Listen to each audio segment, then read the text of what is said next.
अच्युतं केशवं रामनारायणं कृष्णदामोदरं वसुदेवं भजे कृष्णदामोदरं वसुदेवं भजे।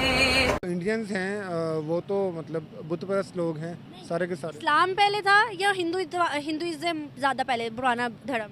अगर ये देखा जाए तो डेफिनेटली फिर हिंदुइज्म जो है ना वो ज्यादा पुराना है। जब भी हम बात करते हैं इंडिया की तो कहा जाता है कि ये जी चाणक्य के मानने वाले हैं, ये कौटिल्य के मानने वाले हैं। काश के हम भी चाणक्य को मानने वाले होते। चाणक्य एक बहुत अजीम आदमी था जी। सच बात पूछे तो इंडियन कल्चर है ही अच्छा है। अच्छा, किस लिहाज से?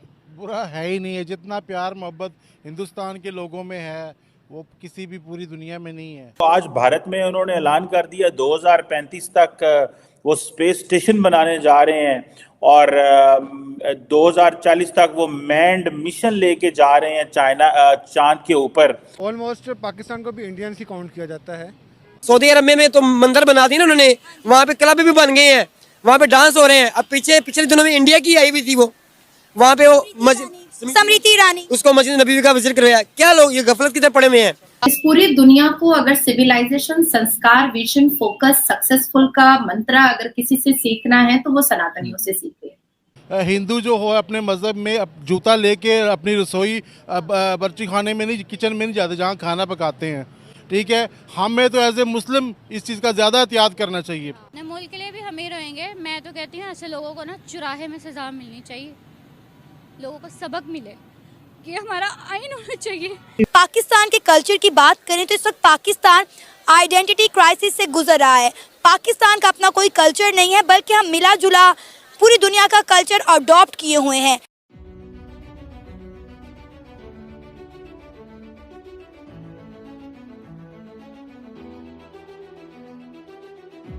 नमस्कार दोस्तों, आइए जानते हैं कि भारत एक धर्मनिरपेक्ष देश के नाम से क्यों जाना जाता है। और हमारे देश भारत में महापुरुषों की कोई कमी नहीं है।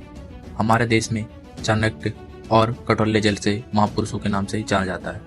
वहीं हम पाकिस्तान की बात करें तो पाकिस्तान का कोई भी अपना कल्चर नहीं है।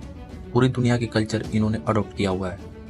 हमारे देश भारत वसुधैव कुटुंबकम आइडियोलॉजी वाले देश भारत ने पूरे देश को अपना संबंध बहुत ही मजबूत और ताकतवर कर लिया है, जिसने आज सभी देशों को लोहा मनवाया है। आज मोदी जी ने सऊदी अरब में मंदिर बनाकर ये दिखा दिया है कि सनातन किसी से कम नहीं और सनातन से बड़ी कोई धर्म नहीं। मोदी है तो मुमकिन है। और आज रसिया से लेकर के जर्मनी तक सभी स्कूलों में संस्कृत भाषा सिखाई जा रही है और हिंदुइज्म अपनाई जा रही है। वहीं हम पाकिस्तान की बात करें तो पाकिस्तान पड़ोसी देश होने के बावजूद भी इससे दूरी बनाता जा रहा है और अपने आप को अरबियन और टर्की बता रहा है। यहाँ के लोग अभी तक ये नहीं समझ पा रहे हैं कि क्या उनके लिए सही है और क्या गलत। इन्हें चाहिए तो बस कश्मीर। तो आइए जानते हैं इस पे पाकिस्तान के लोगों का क्या रिएक्शन होता है। बनी हुई है और किस तरह से एंजॉय कर रहे हैं उनके गाने और उनके कल्चर, वो ये देखे। सच बात पूछे तो इंडियन कल्चर है ही अच्छा है। अच्छा, किस लिहाज से? बुरा है ही नहीं है। जितना प्यार मोहब्बत हिंदुस्तान के लोगों में है वो किसी भी पूरी दुनिया में नहीं है। ठीक है, जब पाकिस्तान हिंदुस्तान सारे इकट्ठे थे ना, तब भी ये प्यार से तो मार खा गए थे। हम प्यार करने वाले लोग थे।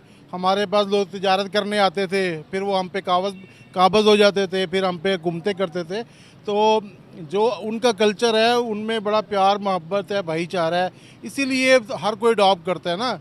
देखिए, हमेशा इंसान किसी अच्छी चीज़ को अडॉप्ट करता है, बुरी चीज़ों को अडॉप्ट तो नहीं करता। जो बुरी चीज़ों को अडॉप्ट करते हैं तो वो नाकाम होते हैं। तो अच्छी चीज़ों को अडॉप्ट करते हैं, उनका कल्चर सही है। इस टाइम दुनिया में वो माने जा रहे हैं, हर मतलब है कि हर काम में माने जा रहे हैं। चाहे क्रिकेट हो, चाहे वो बिज़नेस हो, चाहे टूरिज़्म हो, कुछ भी हो। इस टाइम हिंदुस्तान की, इंडिया की, भारत की जो है ना वो जय जय ही हो रही है हर जगह।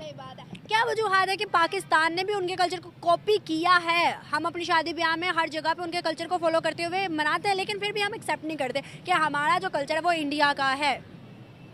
असल में हम उनका आधा कल्चर अपनाते हैं, आधा नहीं अपनाते हैं। जो हमें अच्छा लगता है, जो इजी होता है वो हम अपना लेते हैं। जो एंजॉय के लिए होता है और मजहब से रिलेटेड भी नहीं होता वो हम अपनाते हैं। वो हम अपनाते हैं, और जो नहीं अपनाना चाहिए था वो नहीं अपनाते हैं। जैसा कि देखें ना, हिंदू जो हो अपने मज़हब में जूता लेके अपनी रसोई बर्ची खाने में नहीं, किचन में नहीं जाते जहाँ खाना पकाते हैं।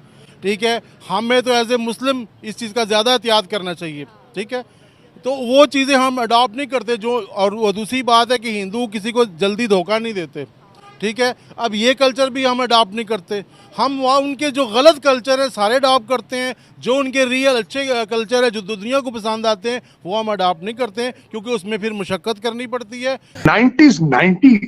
1990s में भारत के पास सिर्फ 2 हफ्ते का के प्रोजेक्ट चीजें परचेज करने का की रकम मौजूद थी। ये कल की बात नहीं है, नरसिम्हा राव और उसके बाद हमारे मनमोहन सिंह साहब के दौर की बात है। लेकिन आज देखें आज के इतने 1990 से और आज के इंडिया, आज के भारत में क्या फर्क नजर आ रहा है। ये सोचना होगा कि हम कहाँ जा रहे हैं, हमारी डेस्टिनेशन क्या है। हमें जंगों से निकल के आईटी इंफॉर्मेशन टेक्नोलॉजी पे जाना होगा। हमें सीखना होगा कि दुनिया तरक्की किस तरह कर रही है। हमें गैरिजन स्टेट से निकलकर एक्सपोर्ट स्टेट बनना होगा। हमें गैरिजन स्टेट से निकल के बच्चों को मैथ और इंग्लिश पढ़ाना होगा, वरना गुजारा नहीं है। आपने आज की जिस तरह एक मिसाल हम दे रहे थे भी कि किसी खातून के लिबास के ऊपर सिर्फ हलवा लिखा हुआ था, जिसका मतलब है खूबसूरत या मीठा होना, खूबसूरत। तो आपने किसी एक मेरा पाकिस्तानी वतन अजीज का भाई पिस्टल लेके वहां पहुंच गया, कहता मैंने अभी इसको गोली मारनी। ये किस मजहब में आपको इसकी चीज की इजाजत है कि किसी को मार के, किसी जानवर को भी मार के आप खुदा को खुश करने का आपका प्लान है? ये किस तरह पॉसिबल है? अब मैं ये समझता हूं कि अगर दुनिया के किसी मजहब में भी अगर ये चीजें चल रही हैं, you need to understand that religion. आप उसकी फिलॉसफी को समझ नहीं पा रहे हैं। और ये जो जिस तरीके से हो रहा है, और जो खास कर ये रेडिकलाइजेशन का जो आइडिया इटसेल्फ है, इट इज हर्टिंग 1.9 बिलियन मुसलमान। आप ना सिर्फ पाकिस्तान में 1.9 बिलियन मुसलमान हैं। उनकी स्टोरियां इस वक्त मशहूर हैं। मैं एक आज सुबह मुझे पता चला है अलजायर के अंदर जो एक नई दुनिया की सबसे बड़ी मस्जिद बनाने की कोशिश की जा रही है, जिसका ठेका चाइना के पास है, और उसके बनाने के अंदर करप्शन है कि उसके नजर आ रहे हैं। कहते हैं अफ्रीका के सबसे बड़े मीनार होंगे, अफ्रीका की सबसे बड़ी मस्जिद होगी। जब वो मस्जिद को मैंने उसकी देखा, साथ ही मुझे इलामा इकबाल का शेर नजर आ गया कि मस्जिद तो बना दी पल भर में ईमान की हरारत वालों ने, मन अपना पुराना पापी है बरसों में नमाजी बन न सका। मनों के अंदर चोर है, मन हमारे काले हैं। मस्जिदें बना के हम समझते हैं कि शायद हम खुदा की खुशनुदी ले लेंगे। तुम किस तरीके से खातून को कहते हो कि हलवा उसके लिखा था लिबास पे, उसको मार के जन्नत के टिकट लेने की कोशिश कर रहे हो? ये किस तरह की फिलॉसफी है चीमा साहब? ये हमें कहाँ लेके जाएगी? और दुनिया की बड़ी से बड़ी हस्ती हमारे भारत देश के प्रधानमंत्री मोदी के दीवाने होते जा रहे हैं। वही बात करें पाकिस्तान के प्रधानमंत्री की, तो वहाँ के उनके देश के लोग उन्हें नहीं जानते हैं। और वही हमारा देश भारत विश्व का 7वां बड़ा देश होने के नाते भारत शेष एशिया से अलग दिखता है, जिसकी विशेषता पर्वत, समुद्र और प्रकृति ने तय किया और हमारे देश की विशेष भौगोलिक पहचान देते हैं। भारत विश्व का सबसे पुरानी सभ्यताओं में से एक है और भारत दुनिया का सबसे बड़ा लोकतांत्रिक देश है। वहीं भारत दुनिया की 5वीं सबसे बड़ी अर्थव्यवस्था वाला देश है। साथ ही अधिकांश देश भारत की ओर से सकारात्मक रूप से झुकते हैं। भारत की भूमि पुण्यात्माओं की भूमि कहा गया है, क्योंकि यहाँ पर अनेक पुण्यात्माओं ने जन्म लिया है, जैसे राम, कृष्ण, बुद्ध, महावीर, तुलसीदास, सूरदास जैसे अनेक पुण्यात्माओं ने भारत में ही जन्म लिया है। हमारे देश सबसे बड़े लोकतांत्रिक देशों में से एक है। यहाँ पे सभी देशों की धर्म और सभी लोगों को एक समान माना जाता है। हमारे देश में किसी भी देश की तरह जातिवाद नहीं होता। भारत एक सभी देशों से अलग देश है, जहाँ की हर धर्म की पूजा की जाती है। धन्यवाद। जय हिंद।